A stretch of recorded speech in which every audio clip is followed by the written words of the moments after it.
they're some of the most highly creative people. They're extremely individualistic and unique.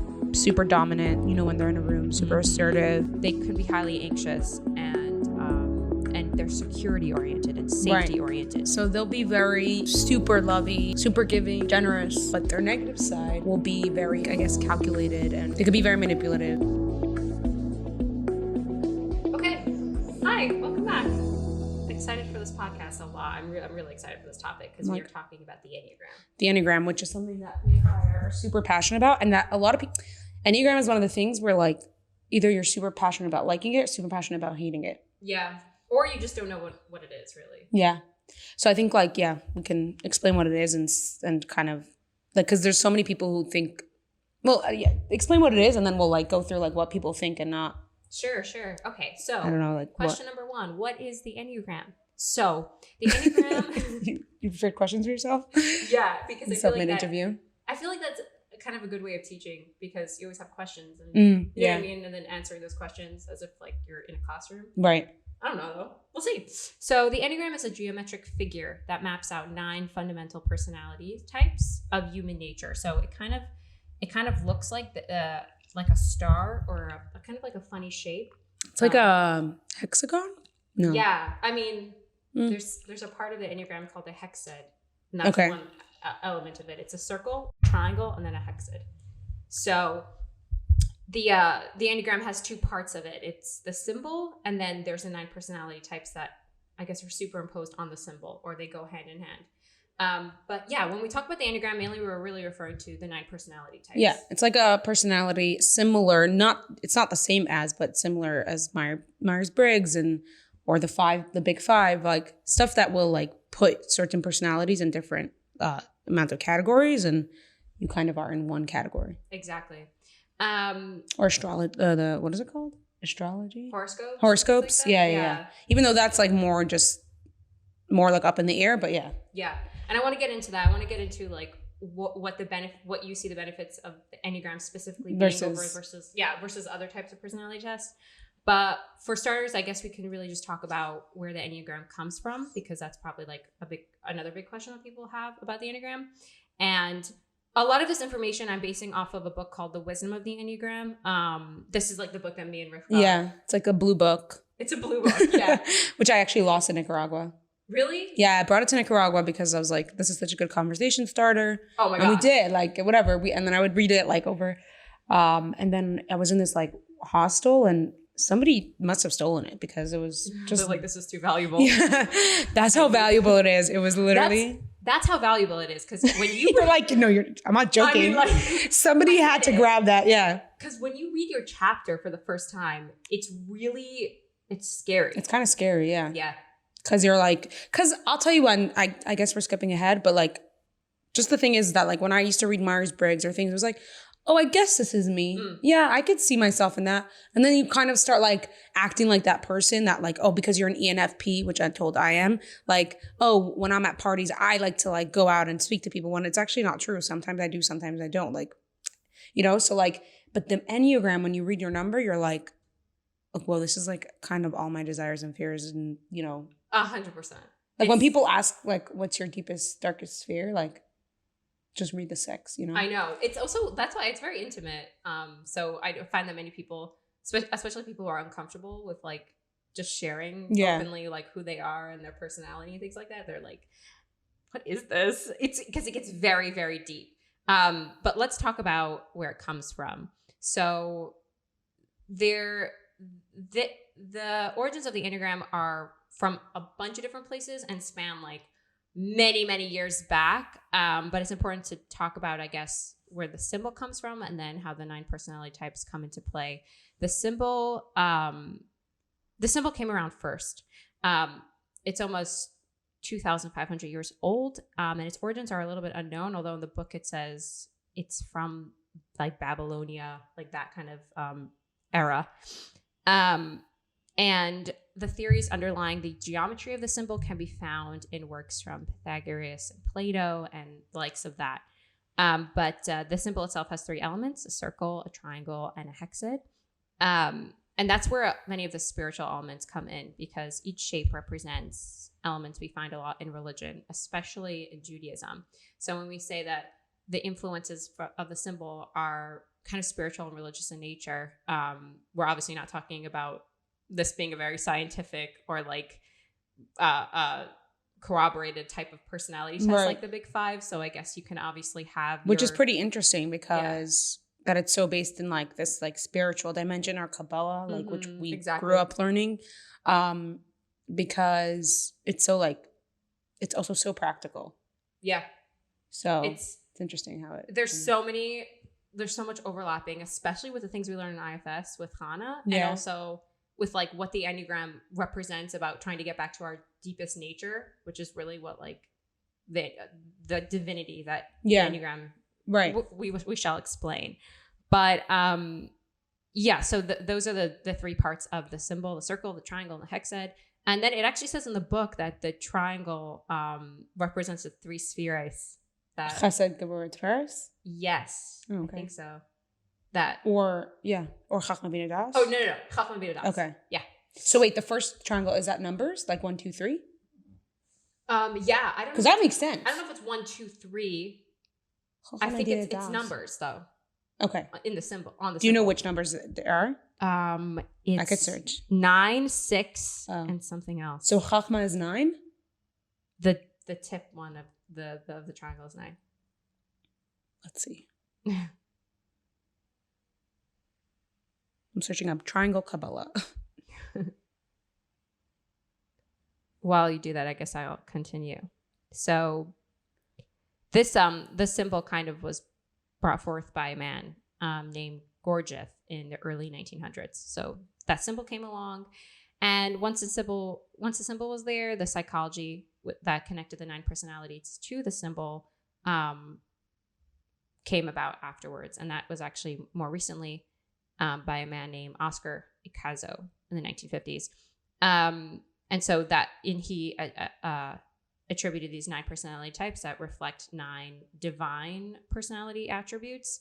And then it just kind of grew from there and taken into a bunch of different directions. The book that we're reading, The Wisdom of the Enneagram, is important because John Rousseau is a man who included the levels of development into the Enneagram. So it's not just a matter of knowing your number, but it's also a matter of how to develop outside of your personality, how to break that ego self.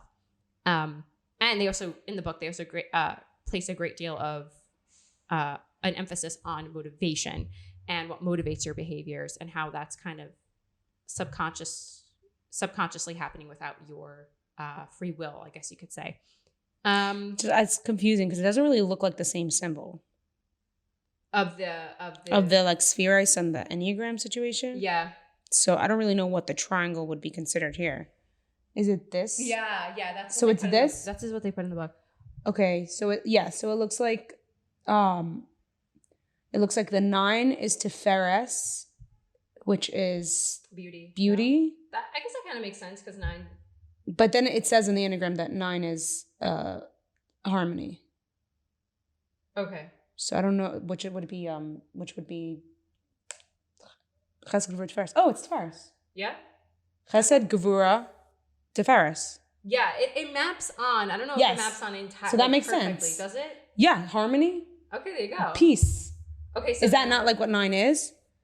This is exactly what 9s are. Okay, perfect. And then I just gotta make sure this makes sense. Wait, this is not the right symbol because this is confusing. Here, Tiferes. Then Chachma would be the 3 or the 6. I'm not really sure which one. Because in the Kabbalah one, the triangle's kind of upside down. See how this one's like upside down? Yeah. So we'd have to flip it over. So Chachma would be on that. Chachma would be 6. So Chachma would be 6, which is wisdom, which I have no idea why. I don't think that maps on. Yeah. And then 3 would be Bina, which is like understanding, which doesn't really map on. Unless we're looking at the wrong triangle. I don't know. Not sure. I don't know. In the book, it doesn't really go into great detail about it. It just mentions it, that this is something that the people who were synthesizing the Enneagram and the symbol and all that, they brought in this influence that they've learned from Kabbalah. And they also learned from a bunch of other sources and places and religions as well. So Right. I mean, here on the Enneagram thing, it says like the 6 is truth, which is obviously what like 6 is kind of like the loyalist, kind of into the truth. But I guess chachma is like wisdom. It's like, it's with before any like biases come in. Yeah, I'm sure you can always make like a connection. You can always make a connection. Right. Right. All right. But yeah, what were you saying? So I was just explaining how the Enneagram really came to be and how now we're at this. Now we're at some really important points to know about the Enneagram. So each personality type basically refers to how like your innermost self is blocked by your ego self, by this extraneous part of you that says you can only feel good in life if you get A or B. And every personality kind of struggles with a certain part of life. For instance, if you're one, that those messagings that your ego tells you in order to feel okay is that you have to do the right thing. Well, this kind of goes against IFS, right? Because IFS is all about your upbringing, all about nurture, really. And this is really about like just your nature. You're born with this like these insecurities like right off the bat. Or a need. You're literally born with this like need. Yeah. Although it does really go into how your upbringing really could affect. Like it says in the book for 7s that many of them didn't have a strong relationship with their mother. And but that's so interesting because like how is that something that a personality trait can determine whether you have a good relationship with your mother or not?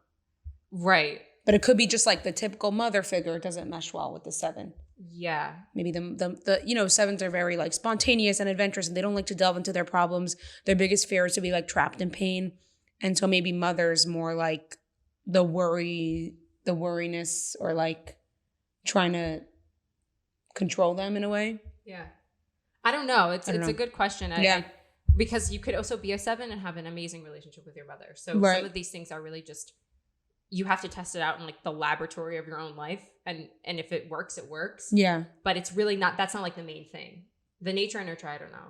But I think what I'm thinking how it correlates with IFS or even in general nurture is that you're born with a specific need, like this like prevalent need. And we spoke about this, how like our childhood, what stood out to us like looks very different. Mm-hmm. You know, getting a perfect mark on your test and your mother saying, I'm so proud of you for that, like makes a big difference. I couldn't care less about academic stuff, like whatever. To me, what made the most difference was, you know, I don't know, spending, you know, quality time with my parents. I don't know, whatever. Yeah. So because of our specific needs, we kind of have different lenses or perspectives how we see our, for and sure. different things that traumatize us, so to speak. I think that's a great summary of it. Yeah. And I also think that works for the Enneagram very well because the nature is like a big part of that for the reasoning, but it's for sure a combination of them all. Like what makes us us, I don't know why I am the way I am, but I think there is a part of me that's obviously born with those kind of innate needs that other people, I guess, have different kinds. And then the way I was raised either diminished some or really brought some of those out. So I think it's obviously like goes hand in hand somehow. Yeah. But I mean, I think it's obviously, I think it's obvious that we're a mix of nature and nurture. Yeah. I don't think it's one thing. Yeah. It's also like, I wonder if that's even a good question, you know, because it's hard to, I hate dichotomies. I think that they're so simplistic. Like, I think it's always just balance. It's for sure. Yeah. For sure. Would it even be our podcast if we didn't have that word? It would literally not. Yeah. Oh my gosh. Okay. So just to continue on explaining, and then we're going to get into the I feel like I'm eager to get into the personalities. People are just like, I want to know what the numbers are. I also want to like discuss the, what people hate about it and like the controversy around it. Totally. But just know, so when you ask what the Enneagram is and like, okay, so is it IFS? Like, can you just say or introvert or extrovert? It's a lot more complicated than that. That's why I was like attempting to try to explain it and give you the background.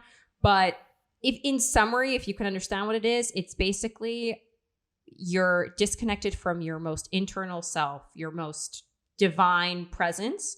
And everybody has a sort of, not everybody, there are 9 ways in which that divinity can be covered up by an ego. That ego gives you messages of how to be okay in the world. So every ego of the different personality types gives a different message. And you will find while you have all of those different egos inside of you and Right. all of those messagings, there is one. That's probably like the biggest question people ask. Like, yeah. Well, I don't care if like my friends are loyal to me. Like everyone wants Mhm. loyalty, but it's like, what is the thing that's like, yeah, this is how I literally base. operate my life. Yes. Like my view, like if I walk into a room full of people, what is my mind going to? Do I care about people? How is your mind oriented? Mm-hmm. How are you like, what is your subconscious motivation for things? It's a deep, deep thing to understand. Like in the book, it calls it your home base. This is something you continuously come back to. Right. And it's just true. You know, if you're a perfectionist, that's something that's going to haunt you for the rest of your life. Yeah. Oh my God. I was thinking about this today. Like somebody who's just like me, I'm not a very neat person. And I don't think like it's always going to be a struggle for me to like keep my room clean. It's always going to be a struggle. And I'm never going to be a place where like, it's just natural for me to make my bed in the morning and natural for me to like, you know, just keep it perfectly clean. Like never. I also love living in chaos, but that's another topic. What? You like living I in think, chaos? no, I don't know if I like it consciously, but subconsciously, I think there's like a thing about living in chaos that I can't finish things. Finishing stuff. Like even when I go to the gym and I'm doing reps, in my head, I'm like, I'm doing 10 reps. For some reason, the 10th one is the hardest to me. And like, sometimes I'll just be like 9. Oh, I can't. There's something about completing something. That's so interesting. You don't relate to that? I feel like a lot of people relate to that. Or am I just like I'm sure nuts? people relate to it. You're saying not liking to complete something? There's something about completing something that's like, it's over with. You know, it's not exciting. You know, the journey is like really where I thrive, like the chaos of like the pressure and like once you get there, it's like, but like I kind of miss like when that's cool. I don't know. I like that. I mean, I always need like something to like a goal to have and think, which obviously like I could just probably could channel that into just like keep on doing more and more things, completing one thing and going on to the next. But you know, that's something to work on. Don't like the chaos of having to be in that in between, figuring out the next Maybe. chaos. Do you know what I mean? It's almost like the phase of knowing you're doing your 10 reps is order.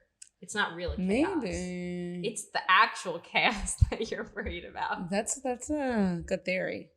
I don't know. That's what I think. It's like kind of like, yeah. But also like when my room's like too neat, I'm like, everything's like too much in order. It stresses me out. Is that weird? No, that's so normal. I feel like some people who love mess, like people like artists or something, they love their mess. They understand their mess. Right. Do you know what I mean? I'm not saying, oh, you're like the artist type who like just has a mess, but people are attached to their messiness. Yeah.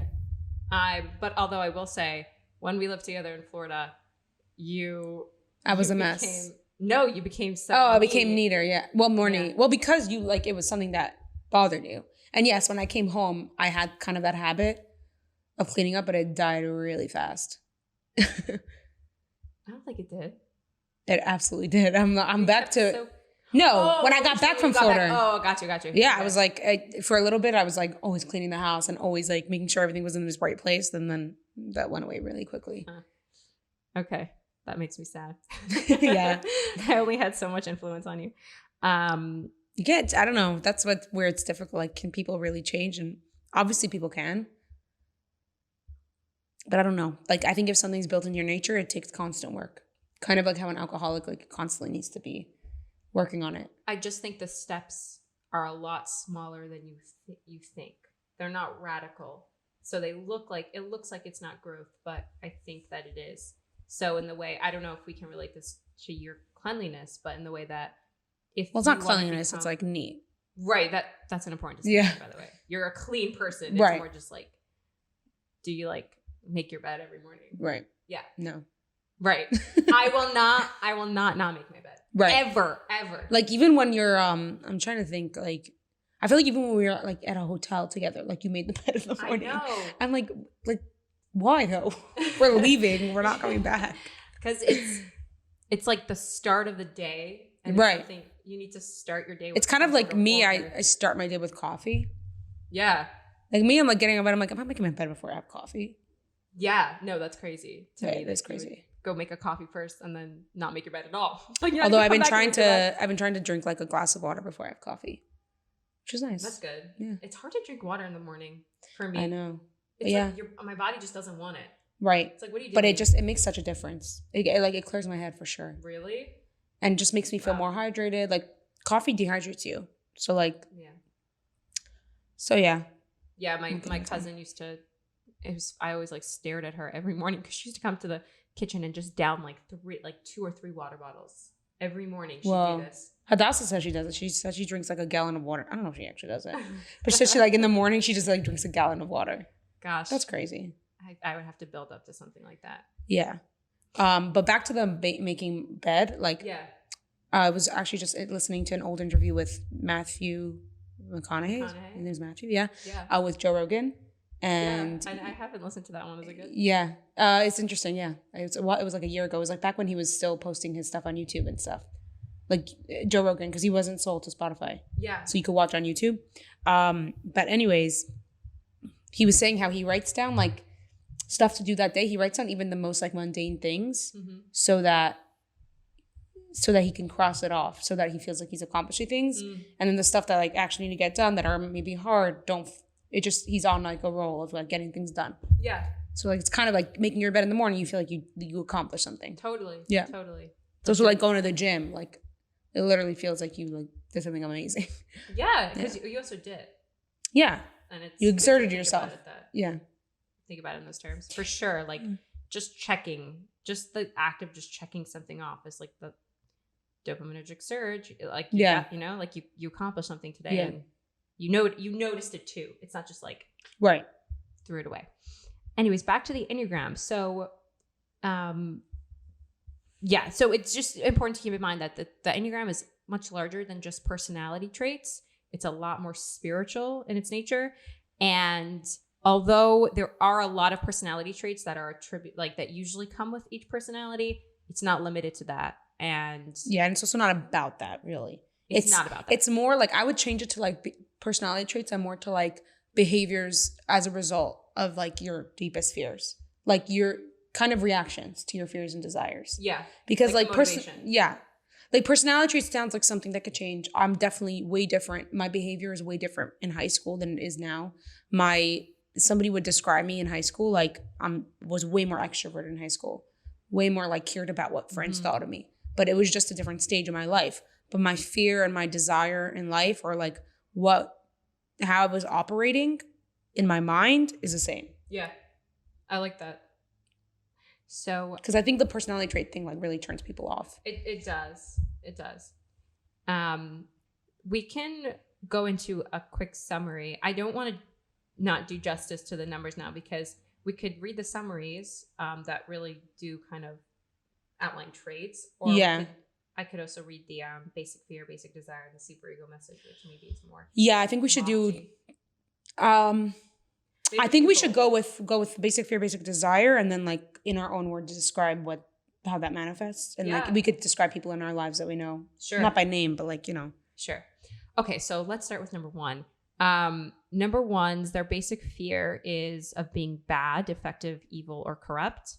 Their basic desire is to be good, virtuous, in balance, to have integrity, and their superego message is you're good or okay if you do what is right. Yeah. So we have a friend who's a 1. Yes, we do. And I know a few people who are 1s. Your mother? I was like, not by name. And then I'm like, whatever. I guess you should say. I don't know what. Some people are very hard to cast. Yeah. My mother was one of them. I think she might be an 8 actually. So. Oh, interesting. Yeah. Well, because also she has a 1 mother. So a lot of times if you're influenced by your parents in a certain way, then you have that influence in you to be like a 1, but like you're not necessarily 1. True. 1s are super black and white, but it's interesting. I find it like kind of like a oxymoron in 1s where they're super black and white, but even like our friend who's black and white, like I feel like she tries so hard not to be black and white because it's very much about doing the right thing. And that is a healthy behavior for 1. Yes. Right.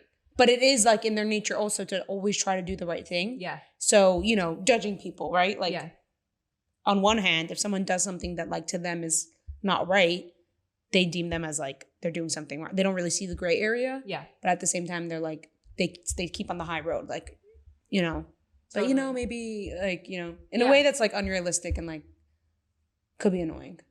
Yeah, for sure. there are so many good things. By the way, just to start, I feel like the drama seekers are going to be like, so which one's the best number? Which one's the worst? They're all amazing and they're all important. They're all like of equal importance. And none of them are more annoying than others. Although some numbers are more attached to other people. So people might see them as more like, and more like draining. They'll take more energy out of you. Yeah. If they're unhealthy. If they're unhealthy, exactly. But that same number is so beneficial if they're healthy. Absolutely. Like they're necessary. Every one of these numbers is necessary to society. And everyone has a little bit of each number in them. Yeah, true. So if you're saying like, just wait till the number that you're like, oh yeah, that's me. Yeah. So type 1 is personality 1. They're called the reformer. That's like their name. They're very principled and idealistic, like Rivka said. Mm-hmm. They tend to see, they have a very strong sense of what's right and what's wrong. They sometimes are very black and white, and they're not very emotional people too. They usually use their heads a lot. Right. And they're also very a perfectionist in a way. Yeah. Though they can't things can't really if something's not in the box, it just seems off to them. Like they can't do things, not can't, but they have a hard time doing things in a very all over the place way. So it'll manifest itself in a very perfectionist. Yeah, they're very orderly, well organized. They also, so most of these numbers have an emotion at the core that is repressed, and ones have a lot of repressed anger. Oh, really? Yeah, it's very interesting. Repressed anger. If you ever if you're ever questioning to yourself, why am I just so angry all the time? Right. You might be a 1. But I have that sometimes, but I'm not a 1. But so there's the triangles. Okay. So certain numbers have shame at the root, and certain numbers have. So what does 6 have? Anger. You know? I think 6 is anger. I think It would make a lot of sense. That's. I think that probably is my most prevalent negative emotion. Yeah. I think. I don't know. Yeah. Or yeah. Okay. But their best ones are wise, discerning, and they're also morally heroic. So an example of somebody who's a really wise one was, I think the book says Gandhi. I'm trying to remember other ones because I haven't had time. Well, even in the Torah, we could think of a biblical figure. Yeah. Moshe, maybe? Dumbledore. He's not entirely right. He's a 1. Dumbledore? The people who are, well, you can argue with me on that, but I think he is. But the people who are extremely just brilliant and wise. Hermione's probably Hermione. You remember my mother? Yeah. We were my mother does this thing where I don't know if she actually was confused, but we were talking about Hermione. And my mother was like, who? I'm like, Hermione? You read Harry Potter? She's like, oh, Hermione? Because she's French. She's like, who are you even talking about? Hermione? I was like, oh, I'm so sorry. Victor Crumb. It's calling it the wrong. It's Hermione. Yeah. Hermione, yeah. Probably in the French, movie, if they had French movies or dubbed over, they probably say Hermione. Really? Is that? I'm assuming. Is that, I've never heard that name anywhere else. Is that? I have to restart. So once they have that, it feels weird going back into. I'm trying to it's continue, hard to, transition but into it. Sorry if the video stopped. So some technical difficulties, but anyways, that's 1. Yeah, those are 1s. I think we described it. I think we described it pretty well. So let's move on to the 2. The 2's title is the helper. Their basic fear and their basic desire is, their basic fear is of being unloved and unwanted for themselves alone. Their basic desire is to feel loved, and their superego message is you're good if you are loved by others and you are close to them. Yeah. So they'll be very, super lovey and super giving, generous. For the longest time, I thought it was a 2. But then I realized that it kind of was I think 6s and 2s maybe have similar behavior. I'm starting to think that my sister Simcha, I always thought she was a 2, but I'm starting to think maybe she's a 6. Really? Yeah, because she doesn't really have I don't know. I'm not sure. Whatever. So, but yeah, they're super giving and stuff, but their negative side will be very calculated and people accountable for what they did. So like if they do something for somebody else, they expect they're doing kind of to get that in return. Yeah. They could be very manipulative. And they could be manipulative because they need to be needed.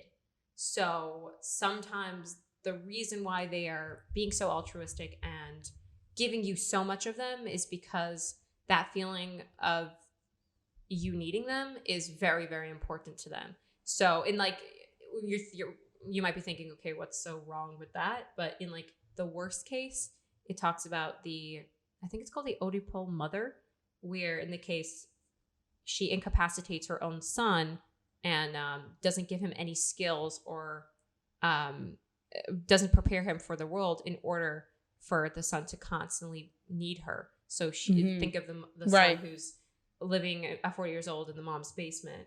That mother is probably failing at her responsibility to literally separate herself from him. And that's like the two in like the worst sense. Another thing is that Jeanette McCurdy in her book, she writes about how, I mean, I didn't read it, but in an interview, she was saying how her mother would make them watch a video. I'm not 100% sure if it was like her giving birth, something like that, or her under surgery. Yeah.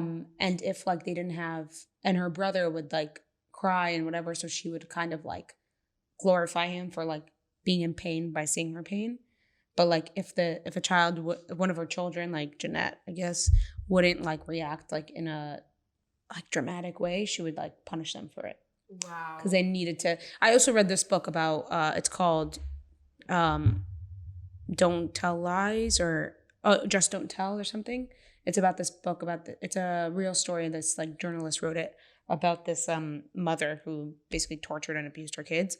And she had the same thing where like if her kids didn't, she would like kind of make up that she had cancer so that her kids can like cry over her. And like, I guess, and I think that's like kind of like a two thing where like you want people to like be like in pain because of, I don't know. Yeah, wow. That's like in a twisted way. Obviously not all twos are like that, but that's like a really unhealthy. Into, like, the thing is, I think the reason we did that is because like you're outlining with all of those examples is when twos are unhealthy, it takes a toll a lot on the people around them because their fear is that people don't need them. So they're going to act out in ways where that message is being disproven. Like, no, she needs me. Look how she needs me. And like, they'll treat people like objects like that. Also, like they need it. Is there basically like being worthy in other people's lives? Say that one time? What's their basic fear is like to be worthy? No, their basic fear is to be unloved. To be unloved. And unwanted, unneeded. Right. Yeah. Unwanted. Like by these like psychotic mothers, their kids crying for them, they feel like loved or like appreciated, I guess. Mm-hmm. Like, oh wow, we can't live without you. Like exactly. This is crazy so yeah. But in the best sense, when we're looking at a two who's healthy and a two who's are not even trying to get to a healthy place, they usually are super lovable. Loving. Yeah. They're giving and they're like these friends that are absolutely there for you totally because they just have this they have this like when I think of twos, I think of like warm golden honey because they're just usually just really warm-hearted, kind people who treat you amazing when they treat you amazing. Yeah. Like when they treat you amazing. Yeah. They're super also like social and lovable and, can be in a crowd full of people and be like self-sacrificing also. They like sometimes twos have problems even acknowledging their own needs because they're constantly putting other people in. Yeah. Ahead but then they can get resentful about it though. Yeah. Yeah. So let's talk about the threes now. Which she is. So yeah. You could tell us all about it. A little bit. Yeah. Type threes are called the achievers. So their basic fear is of being worthless without value apart from their achievements. Their basic desire is to feel worthwhile, accepted, and desirable. And their superego message is you are good as long as you're successful and others think well of you. Yeah, Rivka, what's your experience with threes?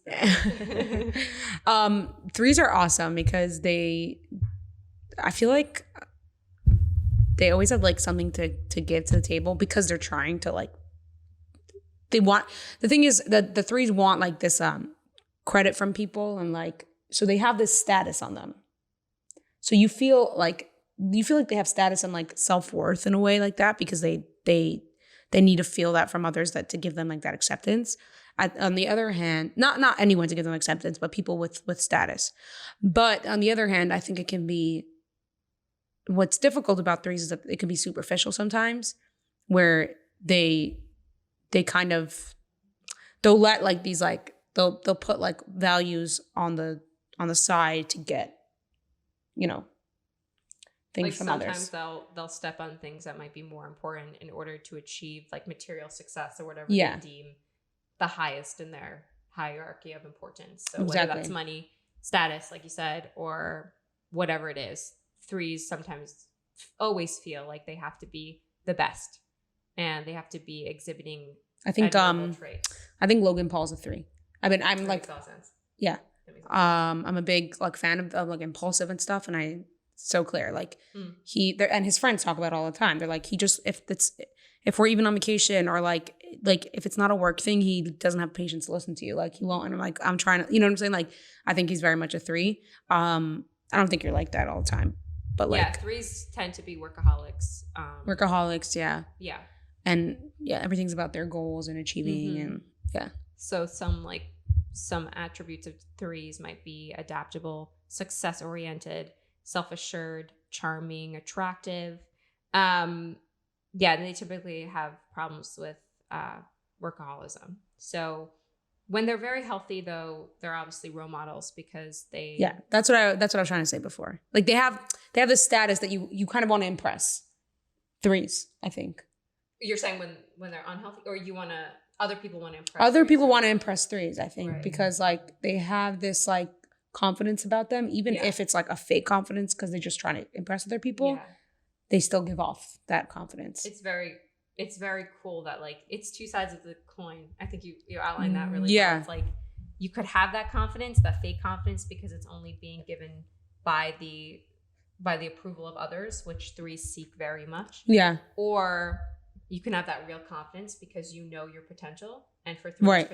their potential, they know they have potential and it's unlimited, and they just need to tap into it. And that security is what gives you that real confidence. So the Enneagram really helps you figure out where that real confidence can come from. And for them, their confidence also, the more they accomplish, the more their confidence grows. Yeah. The problem is if they don't accomplish, it kind of goes downhill where. Although it's important for threes to start to separate their identity from their accomplishment. Right. Because it's our problem that we only view our identity through our accomplishments. Exactly. And that's I mean, that's really every number not every number on the Enneagram has something where they have to separate this insecurity of theirs from their identity. Totally. Yeah. So let's move on to 4s. Type 4s, the individualist. So their basic fear and basic desire. Their fear is of having no identity and no personal significance. Their basic desire is to find themselves and their significance to create an identity out of their inner experience. And their superego message is you are good if you are true to yourself. Yeah. What do you think about 4s? Do you have any experience with 4s? Yeah, I don't really, no, 4s are really cool and they're really cool to talk to, but I don't know if I necessarily mesh so much with 4ness. Like the most times that I get along with 4s is when like they're not being so 4ish. Because I think like I'm a 6 and we'll get to that, but like I think 6s are more practical in nature. Like they just want like the practical things, and 4s are very up in the clouds and very like thinking very deeply about things. So it just doesn't really mesh so well. So right, yeah. I don't know if yeah. It's definitely not my favorite number. Yeah, be careful what you say. That I know. There's definitely, I know. The thing is like there's 4s that I really like and I like their personalities, but I think it's just because they're cool people. But like when I don't really relate to the 4ness of them. You know? I think like you can be with the 4 like and talk with them for so much longer than I can. Yeah, I connect well with 4s. Also because this is something we didn't mention about the Enneagram, but if you read in the book, it'll outline it. There's something called wings. Every number has one. And if you're a 3, you have either a wing of a 4 or you have a wing of a 2. And so you have some of those qualities that are within you. And I have a wing of a 4, so I relate a lot to the 4. Sometimes I'm like, I'm probably more a 4 than a 3. Yeah. But like you said, yeah, 4s tend to be, they live in their heads, and they're. So what's like your experience with 4s? I love 4s. I mean, they're some of the most highly creative people. They're also extremely individualistic and unique, and many times they have a very, very good sense of humor. Maybe that's just what's like also crazy is that you can have 2 numbers that are like exactly the same with the wing. Like I think my sister is a 3-4. Yeah. But you guys are so different. Yeah. It's crazy. She's a 3-2. Yeah? Yeah. No, I think she's a 3-4. She's super creative. Yeah. She's super creative, super deep. She likes getting into deep stuff. Yeah, but is she okay? Is she more? Does she ever deal with identity? Because 4s are creative, but 4s are constantly dealing with identity and who they are and feeling like they need to be true. But she's not a 4. She's a 3. But I'm saying, but she has that 4 wing. That's the basis of a 4. So if we're just talking about the wing. And by the way, this sister hates the Enneagram, so she'll hate this segment. So she's like not happy that we're talking about her. Which is like another 4 thing. She hates when people are being put in boxes. 4s don't like it. So 4s that's why I also think like she hates the idea of like putting people in boxes. Like what's the point? Sure. And she also thinks that like once people are like they identify themselves with a certain number, they kind of act like that just because they manifest that because they put that in their head. Yeah, that's a concern you'll hear often. Yeah. The book says don't do that. That's not obviously the goal of the book. This is not a horoscope where it's like, I'm a Gemini, so I'm two-faced. Like, it's just the way I am. Or like, he's a 9, so I can't date him. Like, that's not the point of it. Definitely don't do that. It definitely says that like everybody in their healthy numbers is good. And that's in general. If somebody's a healthy person, then they're fun to be around. It also says in the book this isn't for typecasting other people. So be very careful in the way you go about thinking how people are numbers. And I know that's something that we have to work on because we're constantly being like, we do it for fun, but like if somebody actually asks me like, what number do you think I am? I always say like, oh, this is a number I think you are, but also like, you're going to have to read the book and figure it out for yourself. There's no way I can tell you like, oh, you're for sure this number. I'm also very careful with it too, especially because I'm in college and so many people ask me the horoscope, my astrological sign. And I feel like once I tell them, they box you in. I'm lost in their eyes. Right. Like I don't even know what they're thinking about me anymore because they just know all about me already. And it's so unfair because the thing about the Enneagram is that it's something that I've chosen by myself. Like in a way, yeah. I've looked in a way as in like I've looked in the book and I've said, and I realized like the 3 speaks the most to me, but I have never had a chance to. Right. It's just like you're a Gemini, whether you see it in this, like it or not. Like you were just born in this month, so you're a Gemini. So like even if you don't relate to any of the personality traits, we're just going to judge you based on that. Yeah. Right. It's unfair. And that's also another criticism of in general personality tests. But the Enneagram, people say that like if you're just going to judge someone based off of this number, then it's like, what if they're not? So that's why we say like every person has to figure out for themselves what they are. I think that's a fierce way to play it. Right. Which is why whenever I talk about the Enneagram to people, I'm always trying to persuade them to do like their own like research into it, just because people are always like, tell me what I am. And it's very hard to do something like that because I don't really know someone like you, you know yourself. So I always want people to like read the chapters, and then that's the best way to do it. I always tell people, read the wisdom of the Enneagram. And then when you read your chapter, it's going to be so clear to you. Yeah. Like my father was a big disbeliever in it. And then I know I still haven't. He took it. Yeah. Came back. He's like, I think I'm a 7. You're like, duh. I think, my family has not been converted and they will never be. Man. I also have I don't really know how to convince people of things. I think I got too intense about it too quickly. If I like something, they're like, shut up.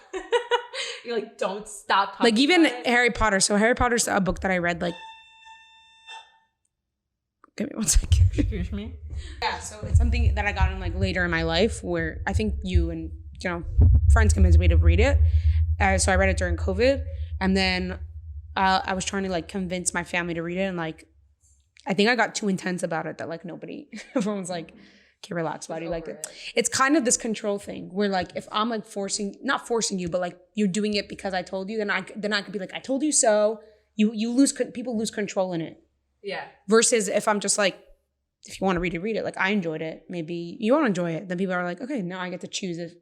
Do you know what I'm saying? Yeah. It's like a human psychology thing, which I've been thinking about a lot, how to like manipulate people. not manipulate people, but like not to kind of like be more persuasive and be more like influential on people. Yeah. It's a fancy way of saying manipulative. Yeah. All right, that makes me a little uneasy, but okay. We shall move on. Yeah, so I couldn't be manipulative for my life, okay? Like I'm the most like, yeah. honest. Upfront. Like I can't lie for the life of me. Yeah. I'm not too worried, although I'm a little bit worried.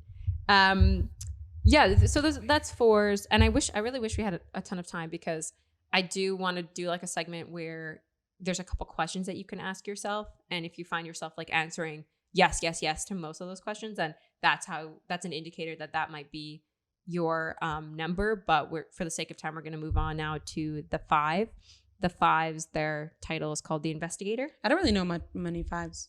5s are pretty rare. So their basic fear is of being helpless, useless, and incapable. Probably like Elon Musk is a 5. Yeah. It's usually like really smart people. But it kind of sounds like a 3 in a way.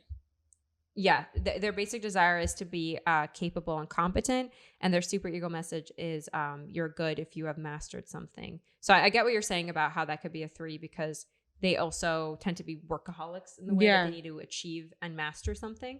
But it's also their about personality is very, very different. Yeah, because I guess it's less about getting like the fame or credit from others. Oh, they don't give a crap about it's that. just about them like having skills and like mastering those skills. Yeah. So I think Mr. Beast is a 5. No, because he talks about how like he started this YouTube channel because he wanted to make the best YouTube videos ever. He didn't care about the money. He didn't care about anything else. He just wanted to get to a point where he understood the algorithm of YouTube so well that like it's easy. Yeah. They're usually very intense, cerebral, and thinking. Like when you think of a scientist, I think of a 5, or anyone who's super brilliant is usually lost in their heads. Those are 5s. Mm-hmm. Also, they also tend to have problems with cynicism and nihilism as well. Many of them don't like people, and they could be hermits or like just seclude themselves from society. And but like, they can get to like suicidal. I mean, everyone could actually. So I don't know if that's but it does specifically say that like really unhealthy 5s can like struggle with suicidal thoughts or like just like having no meaning, I guess, in life. Yeah. They're like they said, they're in their heads, and they could be very, very smart and brilliant. Sometimes they're socially awkward. You know, they're not social butterflies. These are the kids that are usually on their own doing puzzles in the corner, kind of like in midst of their own, taking apart radios, putting them back together. Yeah, exactly. Dissecting frogs. Yeah. Just like into like the very curious about like the way things work, and I guess like the skills. They're very removed from emotion usually. Yeah. All right, type 6. Rivka, me. Number. Okay, type 6, titled The Loyalist. Their basic fear is, let me scroll up and get that, of having no support and guidance, of being unable to survive on their own. Their basic desire is to find security and support, and their super ego message is you're good if you do what is expected of you. Yeah. Speak a little bit which is interesting. I think, a lot, the expected of you part, it's like you have like a list of ways to do things, and you're like, okay, if I do it, I work very well with like, if I do ABC, then I'll be able to get it done. Mm-hmm. But like, if I don't have that list or like it written down or direct instruction, like for example, when we worked in Florida, I remember this all the time. I'd be in the grocery store, and I had to get like a type of whipped cream, a type of salsa, whatever. I remember one time I called you like at least 5 times, and you're like, we could just get whatever you want. I'm like, but how many do we need? Like, do we need 5? Also, my mother, when she sent me to the grocery store, she's like, she told me like, get me a bag of jalapenos. I'm like, how many jalapenos do you need? She's like, a bag full. I'm like, I don't know what that means. Like, we need like very like direct guidance into things. Like, I need like steps, like step A, do this. Like I work very well with like recipes and baking, because like there's steps to do it, and then there's a final product. When someone's like, oh yeah, you can just put whatever you want in it and it'll cut, I'm like, no, I can't do that. That's why like I can't draw for the life of me, like if I do draw, it's very much watching a step-by-step video or like using a very specific method into doing it. Like in art class in high school, we learned that a lot of times when you're trying to draw something, you turn the picture upside down so that you don't get in your head about, oh, you're drawing a pier. It's more about the lines that you need to make.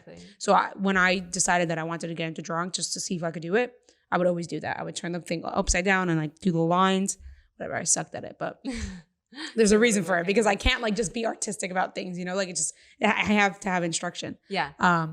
So that's really interesting. But yeah, in general, also the whole loyalist thing. I mean, the truth thing also is a very important thing about loyal. I think someone who I think is a 6 is probably Dave Portnoy.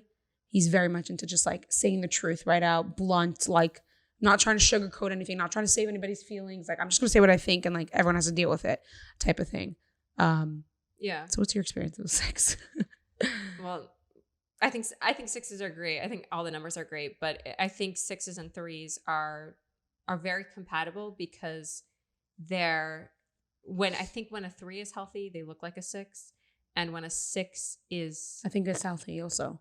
Looks like a 3, right? We integrate towards each other's number, and that's because 6s are what we call like the teammates. And I know this might sound like, I don't know, lack of a better terms, like dismissing them, but they're not. They're the kinds of people who hold up society because they're honest, just doing what needs to be done. Like Rivka said, just like doing their things, going about their day, keeping a certain amount of order and honesty, which is so admirable. Honesty is like the top thing. Like I cannot lie for the life of me.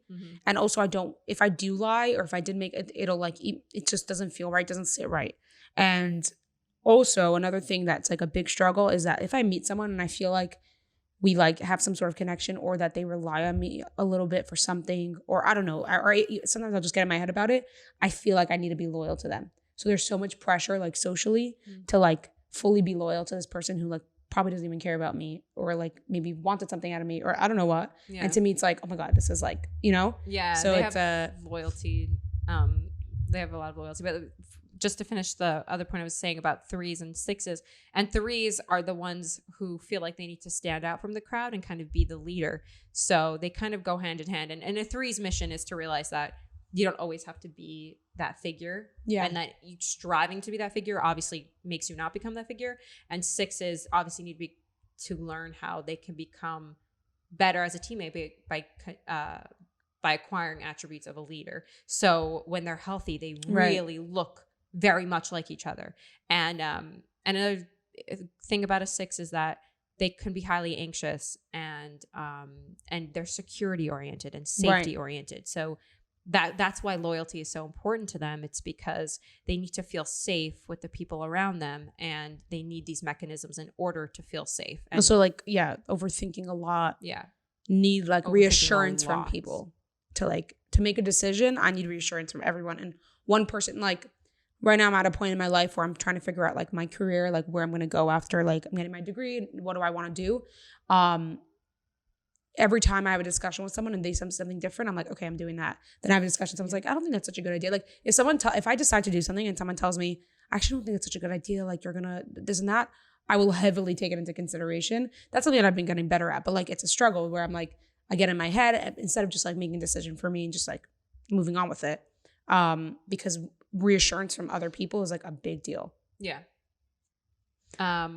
Let's move on to the type 7. One thing I want to say is also I think Joe Rogan's a 6. I know you. Because I think he's so into just like telling the truth, and he's so loyal to his friends. Like no matter what, he stands by his friends. Yeah, I don't know what he is. I want him to take the test and see. But so type 7, the enthusiast. So their basic fear is of being deprived and trapped in pain. Their basic desire is to be happy, satisfied, to find fulfillment, and their superego message is you're good if you get what you need. Get what you need. That just reminded me of that song. Anyways, type 7s are honestly they're awesome. They're very fun. They usually are very. You're fun. Like if you go out with I have a really good friend who's a 7. We have a good friend that's 7, and like if you're out with a 7, you're down for a good time. Yeah, you're having a good time. You're not getting into serious stuff. Like you're not sitting down and like, you know, you could, but it's mostly just like having a blast, going out, meeting new people. Like, they lust for life, sevens. They need experiences. Yeah. Whatever Adventure. it is, and whatever it is, adventure is. They can't really do commitment so well, and staying into one, because again, their biggest fear is to be trapped in pain. I think which this guy, I don't know, Mike Malak, when I always talk about, You think he's also impulsive. Yeah, he was, you know, he's a drug addict for a long time, and he's like, I'm never getting married, there's no way. Yeah.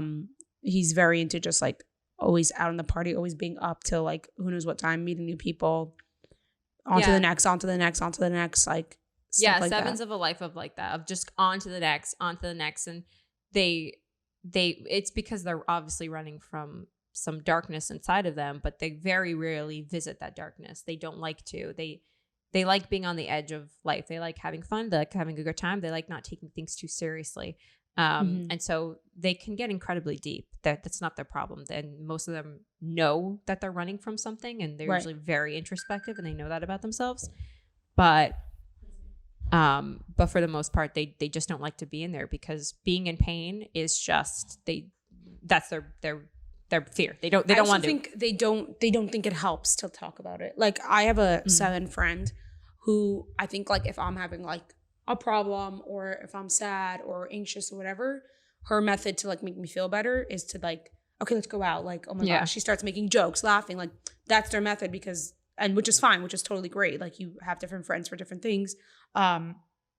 Because in her mind, like that's what makes it better. Like if you're not thinking about your problems, then you're just, you're fine, you're having a good time. Problem is it could catch up to you. And, totally. Yeah. It will. So sevens, then you can obviously imagine they're usually really busy and just productive. They can get all over the place. Yeah. They can get completely scattered, but the book calls them the jack of all trades, because they love dabbling into everything. Right. And they're usually actually really smart, because they just know a ton of things from all the super experiences street smart. of life. Yeah. And like super like hands-on, like smart. I love sevens, but if there is a number that like I have a little bit of issues with, is a 7. Because I feel like you need an emotional thing, like so sevens, emotional connection. Yeah, sevens could be emotional, but it's more like I think, I don't know what it is. I think that the fact that I feel like they're constantly running, and there's a certain amount of like dishonesty to that. And I know that like honesty is a 6 thing, but maybe it's because I see a lot of similarities in like 3s and 7s for some reason. And I just, so you see them like reflected in you kind of? Yeah. Like that element of just always being on the run and always doing. It's like, I think 7s have to. Which is interesting why I get along. I pretty much get along with 7s. I mean, it depends what 7. Everyone's different, but I think I love like just going out. And the thing is about 6s, and I think maybe this is why 6s and 7s get along, specifically for me. 6s have a hard time like being a leader and like taking decisions without assurance. 7s don't have that problem. They're going out, they're doing their thing, like, and they're kind of a leader, I think, in a way. So maybe like 6s kind of latch onto that, because by myself, I don't know if I would have like a blast. I wouldn't just like go to any party by myself. Yeah. 7s would, because they have no problem just like meeting new people and like sharing all their crazy stories. 6s would be more, anxious about it. So I think maybe it fills a need or a void that 6s have, that I have. I hear that. So it could be that's why. I don't know. Yeah. Let's move on to type 8. So type 8, their title are called The Challenger. And their basic fears of being harmed or controlled by others, a violation. Their basic desires to be protected, to protect themselves, to determine their own course in life. And their superego message is you're good if you are strong and in control of your situation. So we know quite a lot of 8s. Yeah. Yeah. Super dominant, when they're in a room, super assertive. Self-confident. Yeah. And they feel like they have to control their environment. Control is a word that speaks very strongly to 8s, whether it's internal control or external control.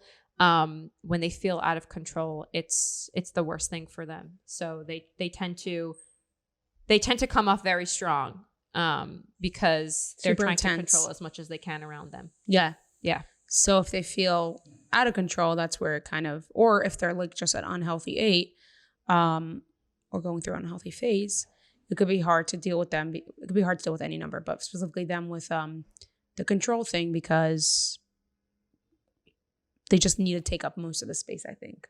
They're not concerned also with really any like matter of like likability. I think their social status is only important to them to the extent that they could be in control of a situation. So they usually make very good CEOs and leaders too. Right, exactly. Because they're like they're acceptance from others or what people think of them, it doesn't really matter. Oh no, not at all. Like, in fact, they're because usually they think they're conflict. amazing. Yeah, they're usually the conflict starters, and they usually could be they're very communicative, if not over communicative. Because they're not. To them, they'll step on toes. Like, you got to crack a few eggs to what's that saying? It says to make an omelet, you got to crack a few eggs. Like their philosophy is you don't get anywhere in life liked. They say someone's gonna get the short end of the stick, and it's not gonna be me. Oh my god, we're just gonna fly with like sayings. All the quotes. Yeah. The proof is in the pudding. The obvious downfalls with 8s, you can imagine, are they also can deal with a lot of anger and like harsh. They're very intense. So you're dealing with a lot of emotion. Usually it's strong intensity and anger, but yeah, like they're usually just these people who are extremely fearless. Yeah. And I think it's admirable. It's very attractive. And that's really confident. Good. Yeah. A good side of them, because you don't feel like they're questioning their decisions. Like they don't feel like they question themselves really. They have like this natural self-confidence. So there's a lot to learn from them. Yeah. Yeah. But they could be difficult. Listen, I feel like every number can be difficult. I feel like the 8s and the 2s are probably the most intense, unhealthy. I hear that. Okay. Type 9. Woohoo. Actually, maybe 6s also, because they'll just like anxiety splaying on you. I don't know if that's a word. I feel like every number is really intense besides for the 9s and the 5s, which are more internal numbers. Right. And when they're But if you care about somebody, yeah, that could be really difficult to deal with. Oh my gosh, absolutely. Yeah. Like having an unhealthy 9 or 5 in your family is really, really tough. Yeah. Obviously. Well, so type 9s, the Peacemakers. Their basic fear is of loss and separation, of annihilation. Their basic desire is to maintain their inner stability and peace of mind. And their superego message is you're good as long as those around you are good and okay, which is actually a very interesting superego message, because that kind of outlines exactly what a 9 is. They are constantly putting everyone else before them and making sure everyone is at peace. So it's different from the 2, where 2s will put your needs in before them to feel like you're going to need them. 9s just need harmony and balance and peace. So someone's going to get, if someone's going to be the one to do the favor, it's going to be them, because they're just not going to deal with the fight of who, they're just going to do it. Yeah. Just to get it done. They're very easygoing. Sometimes I think I'm a 9, but I'm not. But I relate to a 9 a lot. You do have a lot of 9 qualities. They're very easygoing, accepting, good-natured. 9s, when I think of 9s, I also think of like, I don't think of honey like I do with 2s. I think of like golden hearts. You and the golden. Like they're just the heart of the Enneagram.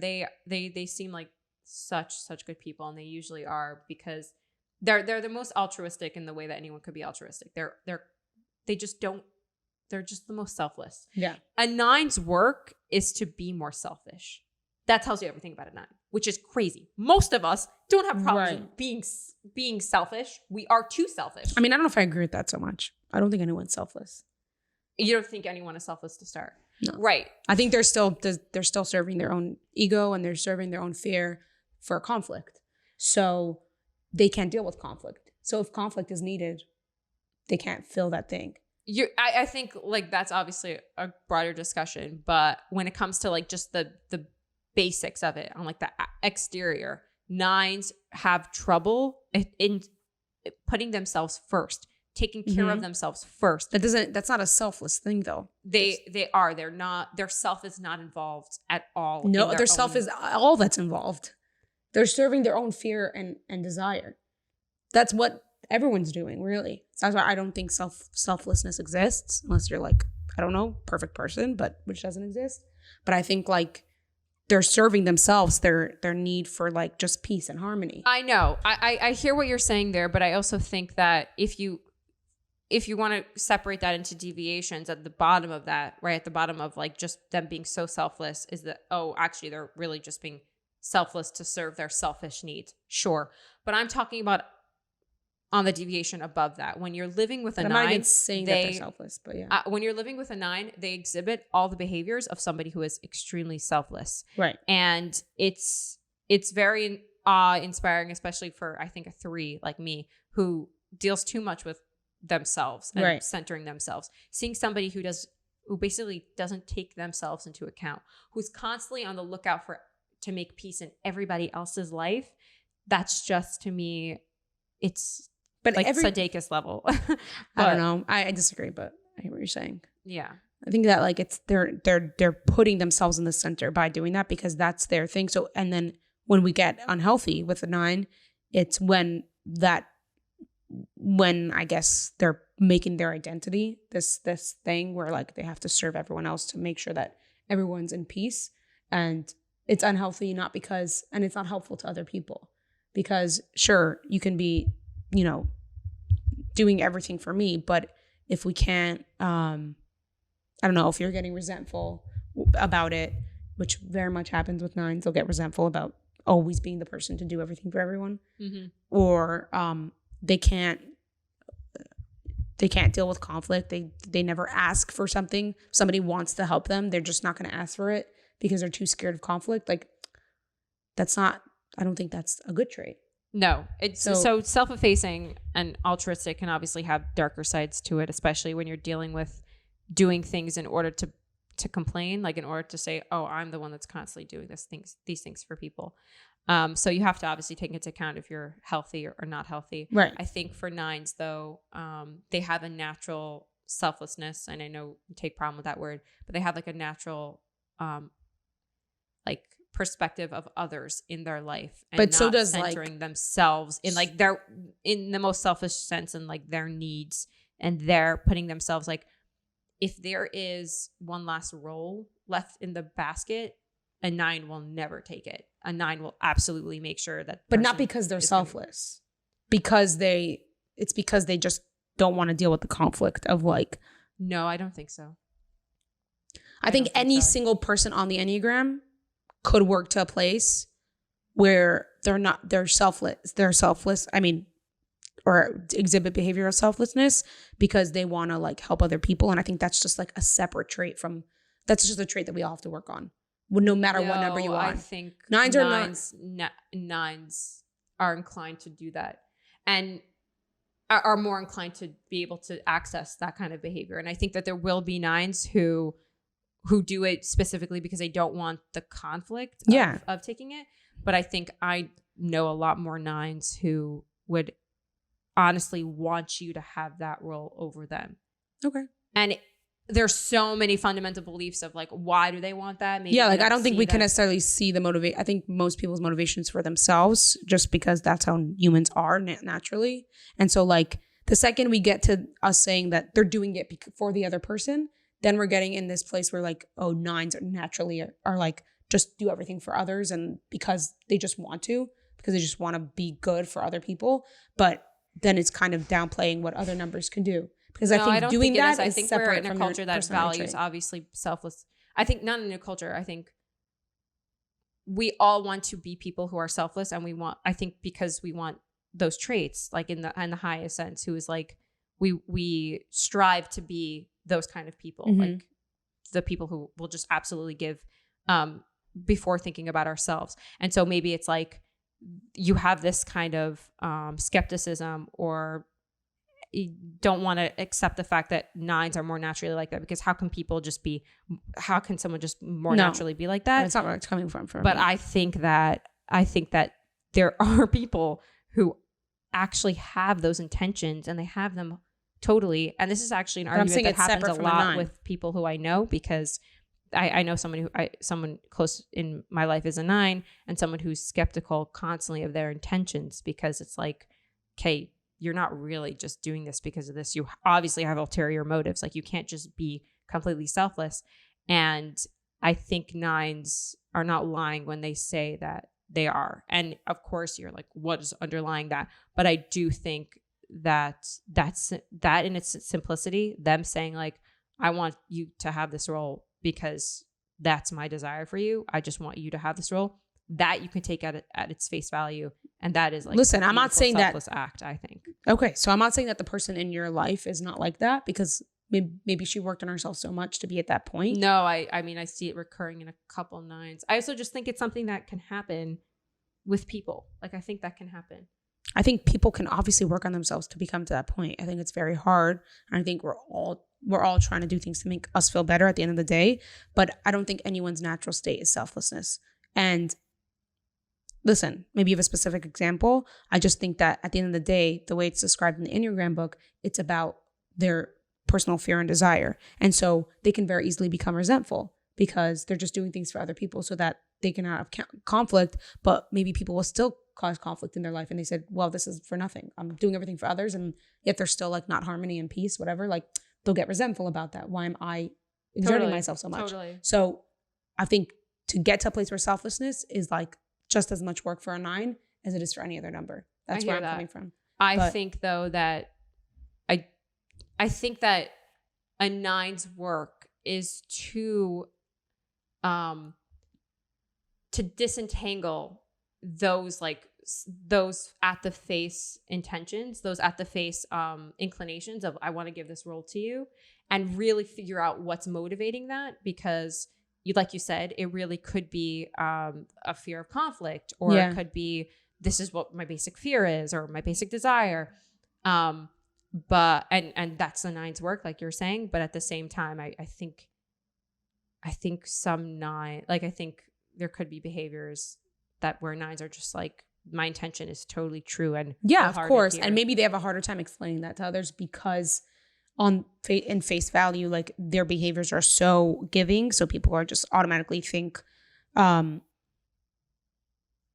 maybe people automatically think they have ulterior motives, or maybe because if you know a 9 is like a 9 and they're being so selfless, you're like, oh, you're really serving your fear and desire. Maybe they have a harder time explaining like, no, I'm actually doing this because I want you to have it. Yeah. But I think it could be where I have issue is saying that they're more selfless than any other number. Maybe their behaviors look more selfless, but nothing's ever like for free. No one's doing a favor for you for free for the most part. You know, people always want something in return. I think that's human nature. Mm-hmm. So I think any other number can work on themselves just as much as a 9 has to work on themselves to not be serving their fear and desire. Not be serving their fear and desire. Exactly. That's right. Like, where you say it's more, they have to work on being more selfish. I think it's more, they have to work on not serving their like natural insecurities. Yeah. Yeah. But I think we're just like, we could just agree to disagree. Yeah. Although are we disagreeing? No, I can't even like think of like the summaries of both our points. I feel like they've been so meshed together. Selfish and selfless. I'm just saying that I don't think that it's easier for 9s to be selfless. Their behaviors are very much like, if you're around a 9, they're going to be giving to you a lot. And it's going to be very easy for you to take advantage of them. Mm-hmm. And in return, it's going to be very easy for them to get resentful. Mm-hmm. I think that's the behavior you see with 9s. So yes, maybe people can. So I guess where we disagree is that I would frame it that it is much easier for 9s to be selfless. Right. I think in like the most deepest sense, that's where I guess we argued about whether or not it's truly selfless. But on a day-to-day level of how 9s behave themselves, they seem and look and act like a very selfless person usually. And many of the actions that they do are genuinely selfless, which is inspiring to me as a person who is too selfish. So when I say that 9s have worked to become more selfish, I mean that if their intentions of being selfless are bad in the way that they're causing more resentment inside this person. They're just trying to be conflict avoiding. That's the kind of struggle you need in order to become more selfish. to say no, to say what you're thinking, to take up space, to use your voice. Who knew that 9s would get us going like this? I think because we always, maybe, I don't know if we actually ever discussed 9s in such a deep way, but I think we always kind of disagreed on that point. So drama. Listen, a 9 would just be like, whatever you say, whatever you say. For sure. Yeah. They see every like argument as a conflict. Yeah. And that's why it can be so difficult to be around a 9 when you just need someone else to be assertive. Like, what do you want to do? And they're just like, I don't know. And it can get annoying. It'll be like, just tell me. And then if they didn't do something that you want, 9s can get resentful. Again, the resentment comes in. I hear the 9 in my head going, but I genuinely don't know. And I don't care. Like, what I want is what you want. Right. And I would be like, what do you mean? Like, I'm sure you have something you want. She's like, no, I don't. I just want what you want. I'm like, okay. Yeah. Also, I think that the person in your life is like specifically a very kind person. But I think like that I keep referencing. Okay, fine. So the one that I know. But I do, there are a lot of 9s in the world. There really are. Yeah. But I think like the one that I know and you know, I don't know if you're sharing it, but like she is a very kind person in my experience with her. But it's not, I think she worked on that on herself. And I think just as much as she has to work on herself. She has worked on herself. I know that for a fact. But and it could be like a self-fulfilling prophecy. Maybe that's where it becomes easier for 9s to be selfless, where people are telling them so much how kind they are that it kind of becomes this manifestation, like a self-fulfilling prophecy, like, or they have to live up to this expectation to be so kind. I definitely think, I don't know. This is such a like 6 argument to have, like, very much into the practical, like, what made them, you know. That, by the way, no hate on 6s, but I hate 6s can get like too argumentative. Yeah, people say I sleep talk, and even in my sleep, I you're arguing. Yeah, no, 6s are they're distrusting in their nature. They're skeptical in their nature. Their first instinct, but is you to distrust. Yeah, their first instinct is to question. Is to be like, something's wrong here. Like they're so most of the time they're right. Most of the time they're right. Frustrating. So they're going to shake their shoulders. Like, stop. But they'll be really loyal. But we'll never, ever, ever break your heart. You. Yeah. Unless you lie to us. I feel like there are no problems with 3s. There totally isn't. Totally. There's no problems. 3s are actually perfect. I think it said that in the book. Oh, no, it definitely said that in the book. Yeah, show me. Right here, 3s are perfect. Oh. Yeah, also, Chaya is perfect. It says that right there. It's pretty crazy. No, 3s can be very superficial, which is probably, I think that's like the whole, just the one thing part of them. Yeah, but anyways, that's like a summary. I did want to. Are you ready to conclude? Because I just want to say, what time is it? Well, what time is it? Yes. Oh yes. Yeah, we have to conclude. This is a long podcast. But I did want to say we'll do a part 2 because we do want to also discuss the consequences or the controversies of personality tests. And that's what I did want to say. Like, I did want to give a voice to the critics of like this thing where, like, listen, if you are somebody who's gonna just like get into a personality test and then suddenly put everyone into boxes, then it's not for you. Mm-hmm. It's not for everyone, but it's something that we really, really connected with. Mm-hmm. And just like live with, always talk about and always discuss. And I think for me, it's something that like I read and I was like, whoa, like this is really where everything's coming from. So these are the improvements that I need to make on my personality. Like, these are things that are unhealthy about me. These are things that are good about me and healthy about me. It just helps you understand yourself. Totally. But for criticisms, people say like people get too much into it and too much into boxing people. Totally. Which is a fair point. I think that you hit the nail on the head with that. I think the reason why I love the Enneagram so much is just purely for the self-knowledge and self-improvement that it allows me to have, and the insight into my own ego and my own motivations and subconscious behaviors. You get to like catch yourself doing something. It's like, crazy. That's from there. Yeah. It's crazy. Yeah. It's been so integral to my growth. And it's not, I don't rely on it. You know what I mean? It's not like the only thing that I use in order to assess myself. But if you're going to use the Enneagram, that would be my only, that would be, I think, the only really right way to do it is to look at it and say, how can I use this to apply to my own life in order to become a better person? And the Enneagram will absolutely be able to give you wisdom into your own life, and to figure out how to develop past, certain things that you think you need. And that's the only way it should be used. Like if it's like becoming where like you're starting to act in certain behaviors because you're trying to fulfill this number that you think you are, like that's already becoming unhealthy. Like so it should only be just to improve yourself and to understand yourself more and to understand others if they, and to understand others. That's a huge point, by the way. Huge. This has been so helpful in helping me understand just like how others might behave and react and work. Like sometimes or I used to, probably sometimes now also, but like I'll get upset because like someone's not being loyal to me as a friend. And I'm like, and that's really important to me. So then I suddenly get in my head and I'm like, well, this is like doomsday. But then once you understand where someone else is coming from and how different people have different minds that work differently, then you can just like use their terminology or like understand that they're just coming from a different perspective in life. Yeah.